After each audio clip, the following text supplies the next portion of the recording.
바란다. 그때 나는 주께 대답했네. 내가 주를 사랑하는지 주님께서 아십니다. 주님께서 내 마음을 아시니.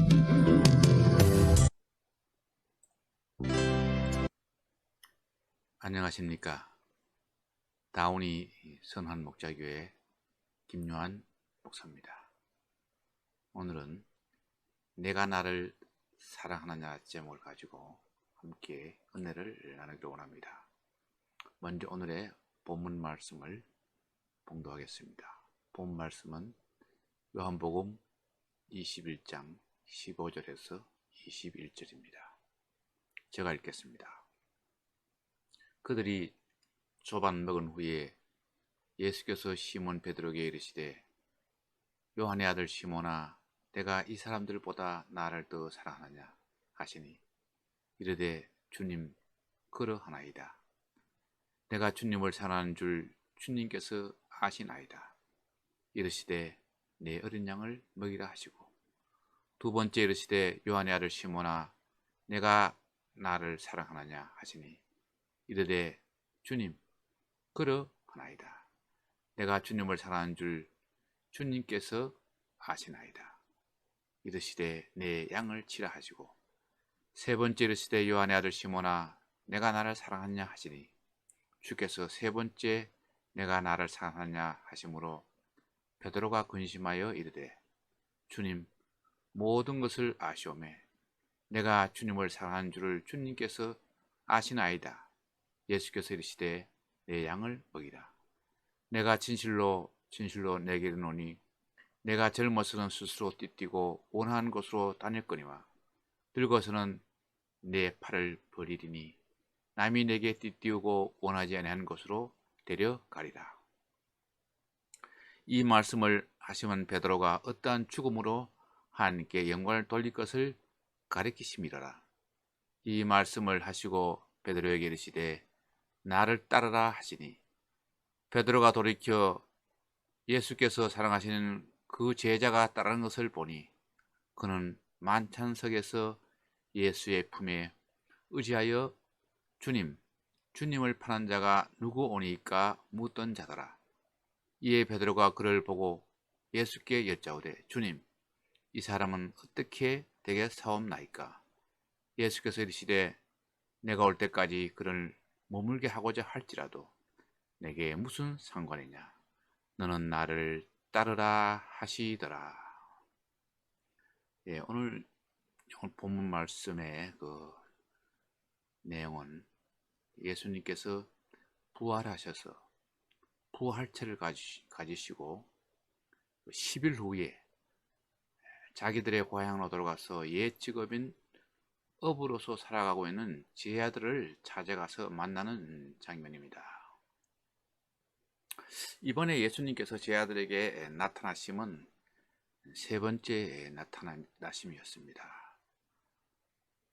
첫 번째와 두 번째는 오늘 이 세 번째와 같이 시간을 보내면서 심지어 제자들을 위해서 아침 식사까지 손수 준비하신 그런 만남이 아니었습니다. 그것은 아주 잠시 만남이었습니다. 그러나 이번 이 세 번째 만남은 제자들과 함께 식사를 하면서 더 많은 시간을 보냈습니다. 그리고 이 만남의 특징은 특별히 요한의 아들 시몬 베드로에게 아주 초점을 맞추고 있다는 것이 특징입니다. 즉, 이 세 번째 만남은 베드로가 주인공이었습니다. 이 그 만남의 이 배경 무대에는 다른 제자들은 그냥 들러리 정도로 되어 있고 오늘 세 번째 만남은 예수님께서 베드로를 만나러 온 것 같은 그런 느낌을 줄 정도로 예수님께서 베드로에게 초점을 맞추어서 그에게 사명, 어린 양을 먹이라는 사명을 주고 있습니다. 이 말씀을 함께 살펴보면서 우리 주님이 우리에게 주시는 메시지가 뭔지, 다시 함께 생각하면서 은혜를 나누기를 원합니다. 첫 번째 오늘 본문에서 주는 메시지입니다. 15절 말씀입니다. 그들이 저반 먹은 후에 예수께서 시몬 베드로에게 이르시되 요한의 아들 시몬아 내가 이 사람들보다 나를 더 사랑하느냐 하시니 이르시되 주님 그러하나이다. 내가 주님을 사랑하는 줄 주님께서 아시나이다. 이르시되 내 어린 양을 먹이라 하시고 우리가 여기서 예수님께서 베드로를 부를 때 요한의 아들 시몬아라고 부른 것에 주목할 필요가 있습니다. 예수님께서는 처음 베드로를 만났을 때 시몬이라는 이름 대신에 반석이라는 뜻의 이름 게바, 베드로라는 이름을 새로 지어 주었습니다. 그런데 지금 베드로라는 이름 대신에 요한의 아들 시몬, 사이몬이라는 그 옛 이름, 처음 만났을 때 이름을 부릅니다. 예수님은 왜 이렇게 옛 이름을 불렀을까? 이 성경학자들은 예수님께서 베드로의 그 첫 이름을 부른 이유에 대해서 이렇게 말하고 있습니다. 이것은 이렇게 옛 이름을 부른 것은 베드로에게 다시 새롭게 시작하자는 메시지를 주기 위해서 이렇게 처음 만났던 이름 시몬, 사이몬이라고 불렀다고 이렇게 해석을 합니다. 사실 이 말에 일리가 있습니다. 즉 이 말은 무슨 말인가 하니 예수님께서 베드로가 수제자로서의 가능성을 보고 베드로 즉 반석이라는 이름을 새롭게 지어 주었습니다. 그런데 예수님께서 잡히시던 날 밤에 예수님이 포승줄에 묶여 끌려가는 그 면전에서 나는 저 사람을 도무지 모른다고 3번이나 부인을 했습니다. 그리고 너가 오늘 밤에 닭 울기 전에 내가 나를 3번 부인하리라 주님의 말씀을 기억하면서 밖에 나가서 죄책감에 아주 회개에 통곡을 했습니다. 그것을 잘 아시는 우리 주님께서 잘못 때문에 실수 때문에 자괴감에 빠져있는 이 베드로에게 우리 처음부터 다시 시작하자, 초심으로 돌아가자, 그런 의미에서 옛 이름 시몬이라고 불렀다는 것입니다. 그렇게 부른 것입니다. 즉 다시 말하면 예수님께서는 죄책감 때문에 자괴감 때문에 빠져있는 베드로를 찾아가서 다시 사명을 주어서 다시 이렇게 세워서 다시 사용하기 위해서 이렇게 시몬이라는 옛 이름을 불렀다는 것입니다. 사랑하는 성도 여러분, 이것이 우리에게 주는 메시지가 뭡니까? 우리 주님은 주님 안에서 어떤 죄를 지었을지라도 회개만 한다면 결코 우리를 영도 폐기 처분하시지 않으시고 다시 찾아오셔서 반드시 다시 사용하신다는 메시지입니다. 사실 베드로가 예수님이 보는 면전에서 나는 저 사람을 모른다고 3번 부인한 것은 이건 엄청난 죄를 지은 겁니다. 그러나 베드로는 마태복음에 보면은 심히 통곡했다고 그랬습니다. 심히 통곡했다는 것은 가슴을 치고 회개했다는 겁니다. 그래서 우리 주님은 베드로를 다시 찾아온 것입니다.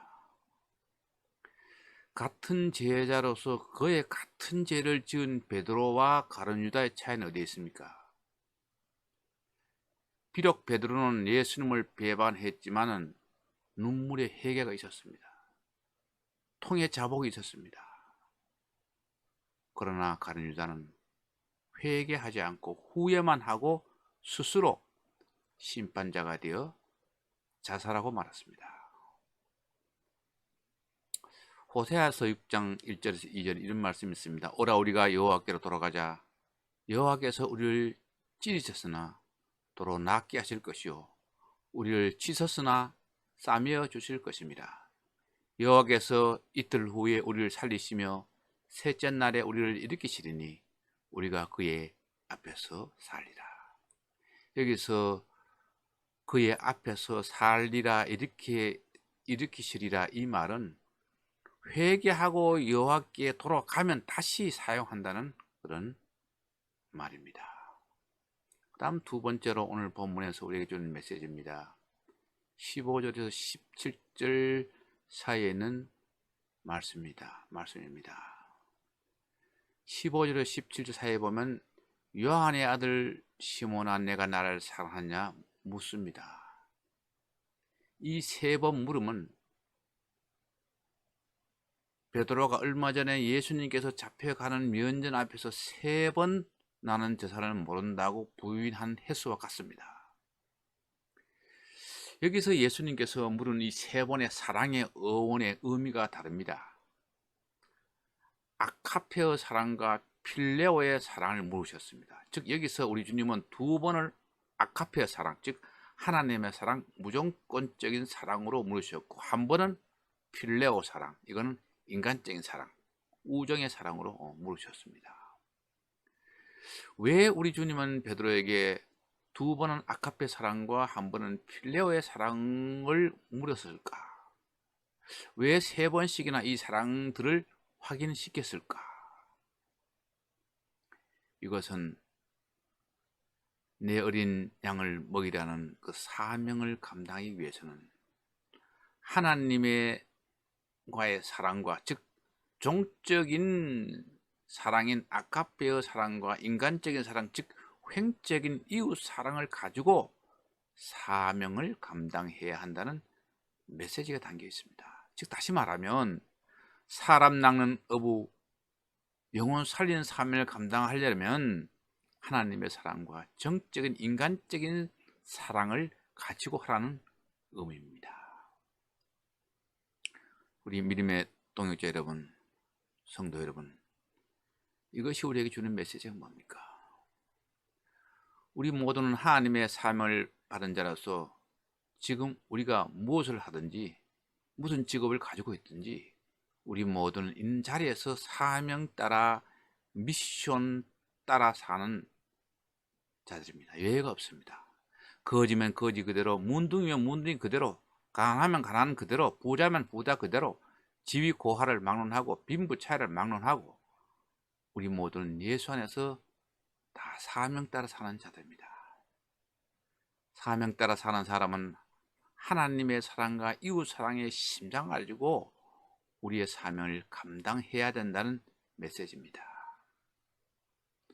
하나님의 사랑을 너무 강조하면 위선자, 율법주의자가 되기 쉽습니다. 그리고 이웃 사랑만 강조하면 도덕주의자, 박애주의자가 되기 쉽습니다.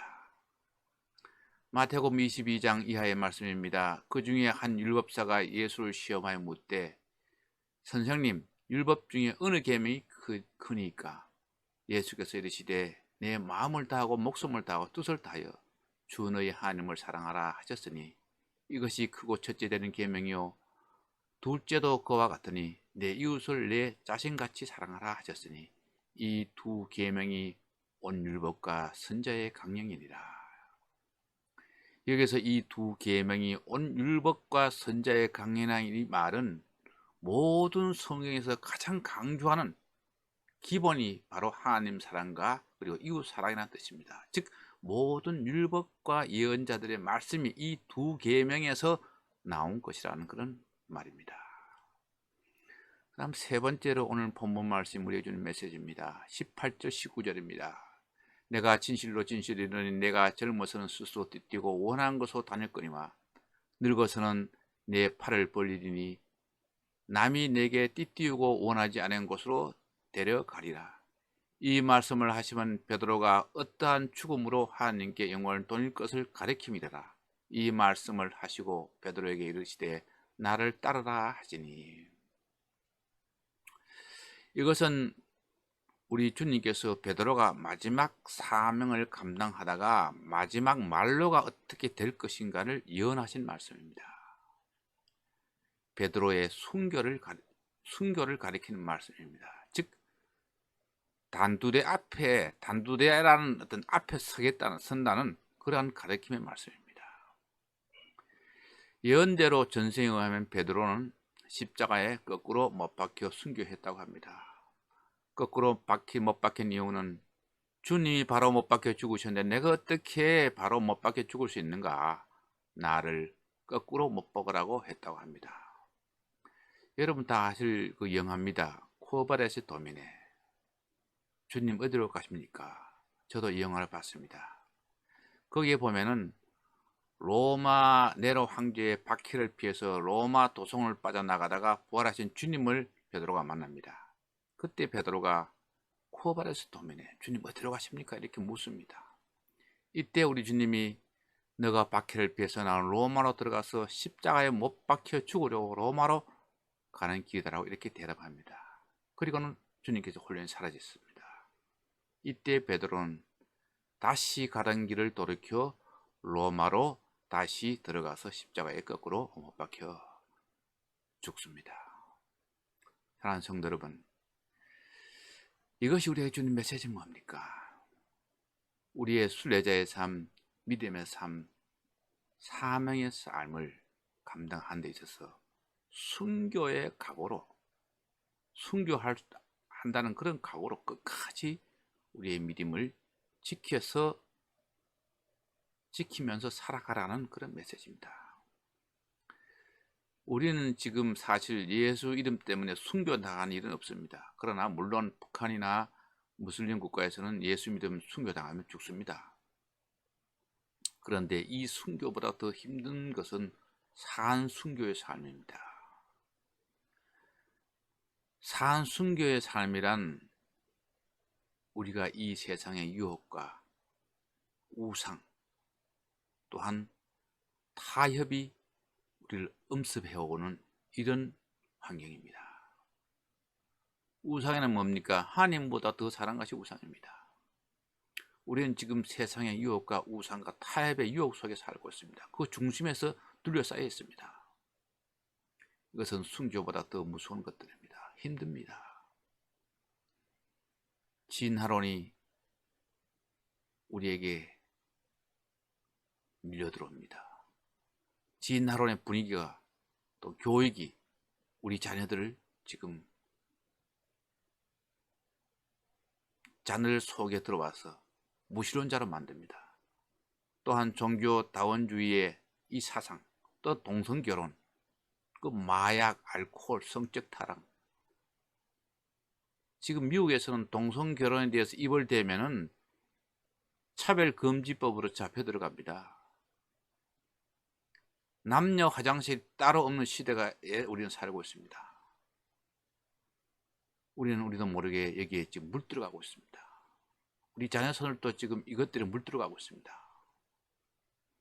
또한 이 정도는 괜찮아. 예수를 믿어도 좀 별나게 믿어. 그렇게 뭐 별나게 믿어. 융통성이 있어야지. 이렇게 타협이 들어옵니다. 우리의 믿음을 순교로 각오하고 성경의 원리대로 지켜나가기가 힘든 세상에 우리는 살고 있습니다. 우리는 분명히 기억해야 합니다. 이 세상에는 두 가지 진리뿐입니다. 예수 그리스도가 진리고, 그리고 기록된 말씀, 성경 말씀이 진리입니다. 우리는 이 진리에 초점을 맞추고 타협과 유혹을 물리쳐야 합니다. 디모데후서 5장 1절에서 5절 말씀입니다. 너는 이것을 알라. 말세에 고통하는 때가 이르러 사람들이 자기를 사랑하며 돈을 사랑하며 자랑하며 교만하며 비방하며 부모를 거역하며 감사하지 아니하며 거룩하지 아니하며 무정하며 원통함을 풀지 아니하며 모함하며 절제하지 못하며 사나우며 선한 것을 좋아하지 아니하며 배신하며 조급하며 자만하며 쾌락을 사랑하기를 하나님 사랑하는 것보다 더하며 경건의 모양은 있으나 경건의 능력은 부인하니 이 같은 자들에게서 내가 돌아서라. 이제 마지막 네 번째로 오늘 본문 말씀에서 우리 주는 메시지입니다. 20절, 20절 사이에 있는 메시지입니다. 베드로가 돌이켜 예수께 사랑한 그 제자가 따른 것을 보니 그는 만찬석에서 예수의 품에 의지하여 주님을 파는 자가 누구오니까 묻던 자더라. 이에 베드로가 그를 보고 예수께 여짜오되 주님, 이 사람은 어떻게 되겠사옵나이까? 예수께서 이르시되 내가 올 때까지 그를 머물게 하고자 할지라도 내게 무슨 상관이냐? 너는 나를 따르라 하시더라. 자, 이 내용을 보면 베드로가 이제 주님께 사명을 받고 이제 출발하고 있는데 뒤에 다른 제자가 또 자기를 따라오고 있는 것을 봅니다. 이때 베드로가 자기의 마지막은 순교인데 저 따라온 저 사람의 말로는 어떻게 되겠습니까? 라고 우리 주님께 묻습니다. 이에 우리 주님께서 베드로에게 내가 다시 올 때까지 그가 살아있기를 내가 바란다고 해도 그것이 내게 무슨 상관이냐? 너는 그저 나를 따르라 라고 딱 잘라서 말씀하십니다. 이것은 무슨 의미입니까? 너는 다른 사람의 걱정이나 장래에 대해서 신경 쓰지 말고 앞만 보고 나가라. 너의 사명에만 올인하라. 초점을 맞추라는 그런 충고의 말입니다. 이것이 우리에게 주는 메시지가 뭡니까? 우리가 믿음 생활 또 사명의 삶, 순례자의 삶을 살아가는 데 있어서 다른 사람의 믿음에 대해서는 콩나라 판나라 하지 말고 우리의 사명과 믿음에만 초점을 맞추라는 메시지입니다. 저 권사님, 저 집사님, 저 장로님, 남을 비판하거나 비교하지 말고 앞만 보고 내 사명에만, 내 믿음에만 충실하라는 그런 말입니다. 이걸 다른 말을 거꾸로 해석하면은 다른 사람의 단점을 품어주고 안아주고 이해해주고 용서해주고 섬기는 자세로 내 믿음에만 초점을 맞추면서 믿음 생활하는 그런 메시지입니다. 말씀을 이제 정리합니다. 오늘 우리는 우리 주님과 베드로의 그 마지막 만남을 통해서 주는 4가지의 귀한 메시지를 받았습니다. 우리 모두 이 귀한 메시지 붙잡고 흔들지 않는 믿음과 뜨거운 사랑의 가슴을 가지고 이 땅에 살면서 천국을 누리면서 하나님께 영광 돌리면서 살아가는 우리 모두가 되십시다. 이 축복이 저와 여러분이 함께 하시기를 축복합니다. 기도하겠습니다. 지금은 하늘의 영광의 자리를 버리시고 이 땅에 인간의 몸을 입고 내려오셔서 우리 인간들과 함께 생사고락을 같이 하시다가 결국에는 십자가 사형틀에서 희생양으로 화목 제물이 됨으로 인해서 우리 모든 인류에게 하나님을 만날 수 있는 길을 활짝 열어주신 성자 하나님 우리 주 예수 그리스도의 은혜와 하나뿐인 독자를 아끼지 않으시고 강건적으로 이 땅에 내려보내셔서 그의 어깨에 너와 나 우리의 모든 죄를 걸머 지우셔서 십자가 사형 때 사형시켜 주신 성부 하나님 아버지의 지극하신 사랑과 슬프고 외롭고 힘들 때는 위로해 주시고 약해서 쓰러졌을 때는 오셔서 이렇게 세우시며 우리의 구원과 행복과 축복의 성취로 해서 늘 우리와 함께 동행하고 계시는 성령 하나님의 감동, 감화, 교통, 보호, 위로 인도하심이 오늘 귀한 우리 주님의 메시지를 받고 그 메시지대로 살려고 작정하고 있는 우리 믿음의 성도들의 머리 위에와 그들의 가정과 자녀손들과 직장과 사업과 사역 위에 지금부터 영원히 함께 계시기를 간절히 축원하옵나이다. 다음 시간까지 안녕히 계십시오. 소롱.